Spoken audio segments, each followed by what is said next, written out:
Magandang gabi mga kapuso. Ako po ang inyong Kuya Kim na magbibigay sa inyo ng trivia sa likod ng mga trending na balita. Sa Facebook post ng Philippine Eagle Foundation, malungkot na binalita na isang agila ang natagpuan na wala ng buhay sa Cebu. Ano kaya naging sanhi ng pagkasawi nito? Itong makasaysayang pagpapakawala ng dalawang Philippine Eagle sa kagubatan ng Purawen, Leyte dito lang June 28.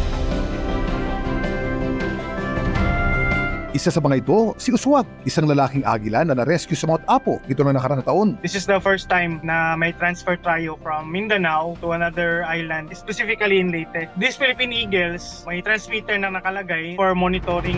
Pero naalarma ang PEF o Philippine Eagle Foundation dito lang July 30 o mahigit isang buwan matapos pakawala ng mga agila. Nakatanggap sila ng GPS reading mula sa transmitter ni Uswag na nasa dagat daw ito.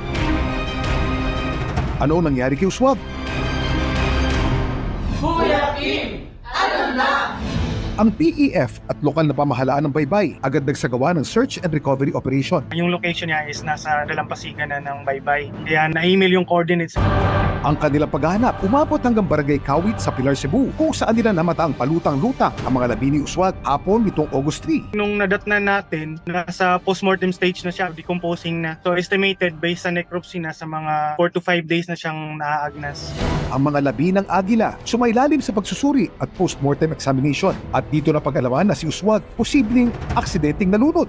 We're looking on that possibility also dahil dun sa constant yung hangin at maulan. Kasi they need thermals to fly, no? These thermals exist in terrains, mountain, lands. Yung Philippine Eagle, hindi sila nagpa-flap. So kung mag-flap sila, energy consuming hanggang wala siyang makitang perch.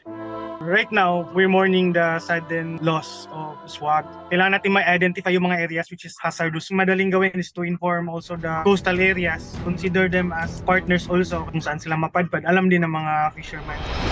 Pero hindi raw ito unang kaso ng aksidenteng pagkalunod ng isang Philippine Eagle.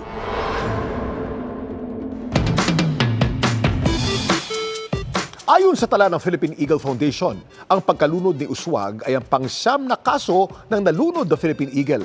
Ang pinakauna sa mga ito na itala noong 1984 nang marescue ang agilang si Dawan matapos itong malunod sa Mati, Davao Oriental. 7 sa siyam na Philippine Eagle ang himalang nakaligtas nang sila'y na-rescue. Samantala, para malaman ng trivia sa likod ng viral na balita, i-tweet o i-comment lang #Kuya Kim. Ano na? Laging tandaan, kimportante ang may alam. Ako po si Kuya Kim at sagot ko kayo 24 oras.